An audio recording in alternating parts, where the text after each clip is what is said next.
don't get upset with me about it if you find yourself on the jerk list, because at the end of the day, I didn't do this to you. You did this to you. Let it begin! All right, first up, you just heard A. Martinez talk about it there. Scott Spiezio, former Angel, hit that big home run, obviously, in the World Series years back to dump Barry the Creep Bonds and company. And now he's with the Cardinals, or he was, until they released him today because I guess he's got some legal issues down in Newport Beach area. He got a DUI, a hit and run with property damage, aggravated assault, several other charges there. And allegedly this went down on the night before New Year's Eve.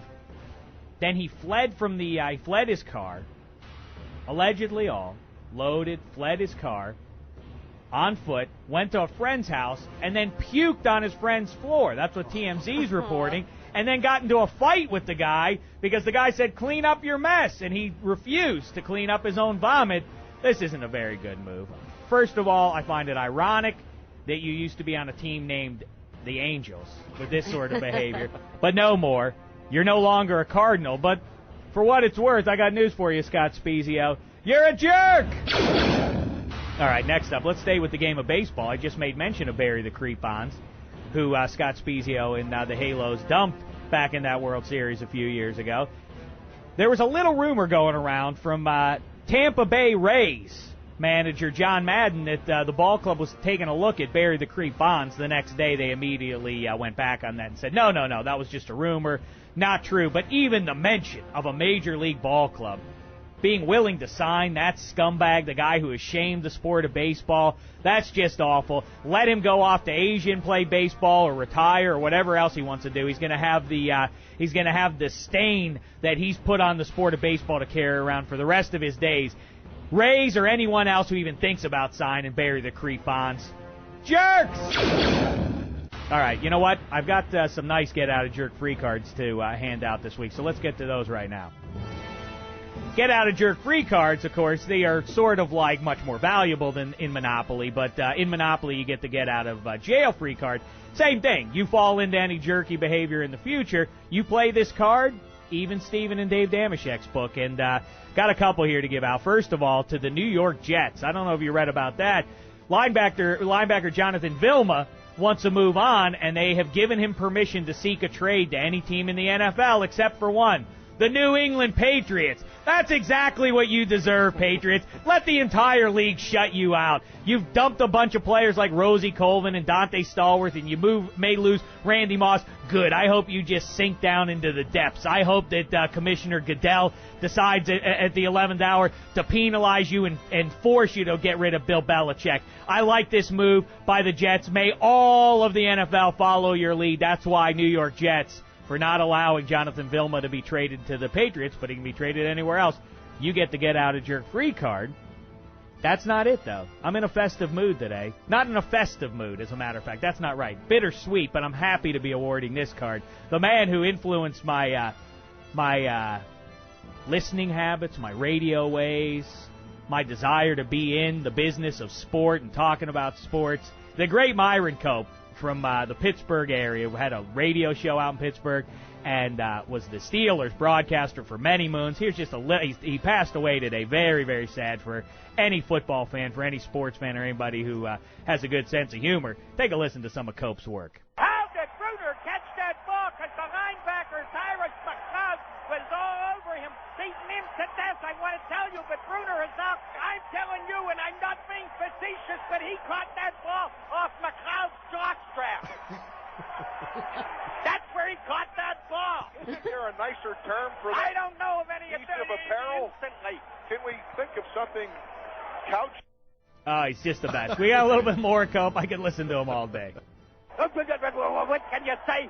It's almost quadruple yoy. Oh, yeah. See, Cope, he had his thing. Yoy! Yoy was what he would always say. And then if he was really excited, double yoy. And in that case, he went maybe quadruple yoy. Wow. Yoy. Very good. And he also, by the way, the creator of the terrible towel, the thing that put a pot. Our listeners that if you come into the home opener against Seattle next sweet. Have your terrible towel. If you ain't waving a terrible towel, you ain't a real Steeler fan. You're just some Yago sitting in his...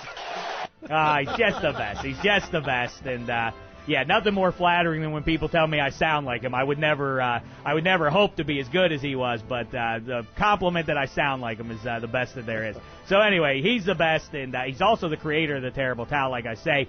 My favorite thing I ever heard him say was, of all his many gems, was before a playoff game, with a cigarette in his mitts, as he said it, saying, "The terrible towel is poised to strike, and so are the Steelers." Oh, what an intimidating thing. Oh, he was the best. Anyway, so Cope, get out a jerk-free card for you. All right, back to the jerks. All right, here we go. One more, and then we'll get to the creep of the week. But first, I don't want to be nitpicky. I enjoy sometimes late at night. I enjoy if the dinner that I had wasn't enough for my belly. I might like to throw a little to go along with one of my Sierra Nevadas. I have the kegerator at the house, and I have Sierra Nevada on draft, so I enjoyed a beer or two each night.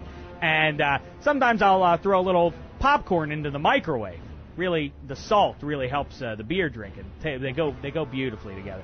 Sort of like peanut butter and chocolate, the Reese's cup. This is for I guess the drunk version of that. Beer and some salty popcorn go nicely together. Anyway, the microwave popcorn, I throw it in there, and here's my beef with the microwave. I have a few, but this one in particular, when you cook popcorn, on my microwave there's a button for popcorn. You just hit the popcorn button. Does everybody have this one here? Yep. And so you push that instead of a time on it, and then it cooks the popcorn. It heats it up and pop, and then that's it. But I don't like the fact that I can't see what the time is on that. I just hit the popcorn, and then I hit go, and then just a little thing starts to spin, but it doesn't say 3 minutes to go or 2.5 to go. What's the point of the deception? Why can't I be in on how long... What is this? What kind of national secret is it that how long it takes to cook popcorn? Why can't the manufacturers of my microwave oven let me know how long it takes to cook popcorn? Why are they guarding this secret from me? I don't like it. I enjoy your popcorn, but I don't like your espionage tactics.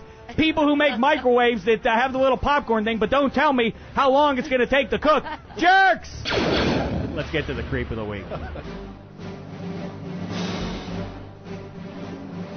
Creep, creep, creep of the week, of the week. He or she is the creep of the week. All right, I was watching the combines. We've been talking about them this week. We're going to be doing our own combine soon. We're talking about talked to NFL Network's Rich Eisen a little while ago about them, and I mentioned this same thing to him. Isn't it frustrating for the average athlete? Dave Dameshek. I'm an average to below average athlete, I suppose. Although I am eminently coordinated, I'm slow of foot. But when you watch that and you see these elite athletes, if I went out and ran the 40 right now, I'd run probably 7.5, 8, something like that, 8 seconds, something, I don't know. But the best guys run 4.2s, 4.3s. And this is frustrating and unfair in the animal kingdom, because do you suppose that you go out to the Serengeti that one cheetah is way faster than the other ones? Do you think if you go out there, do you think elephants, his trunk is way longer than the rest of ours? Do you think they have to deal with that? No, they're all the same out there. Cheetahs, they're all the exact same speed. But why is it that as a human being, I have to be humiliated at every turn by how fast and how high and how strong other human beings are? It's humiliating. I don't like it. And the other one, as far as that goes, you ever watch Planet Earth, a wonderful show, especially of the DVD? It's great, but that's another one. I have a little baby girl at home, baby Oprah. She's almost 10 months old now. And you watch Planet Earth. We're supposed to be the smartest animal in the animal kingdom, right? Smartest animal on the planet Earth. But why is it that my little 10-month-old girl, sweet as she is, can't do anything on her own? I have to change her diapers. I have to feed her. She wouldn't be able to do any of those things on her own. And in the meantime, I watch Planet Earth, and Mama Bird, way up high in the tree, pushes her little baby chicks out of the tree. They immediately, day two. I mean, they're slow. They ride the yellow bus in the world of birds. If they aren't flying by day 3. What are we smart or not? Why are the birds flying around? The little bear cubs, they go out and hunt by the end of the first week on Earth. Meantime, we're feeding these babies and changing their diapers. Get up and get with the program here. We're supposed to be smart human babies. And until you do, I hate to do it, and it makes me sad to have to include little baby Oprah in this. Till you catch up to the rest of the babies in the animal kingdom, human babies. You're the creep of the week. The Jerk List with Dave Dameshek reporting.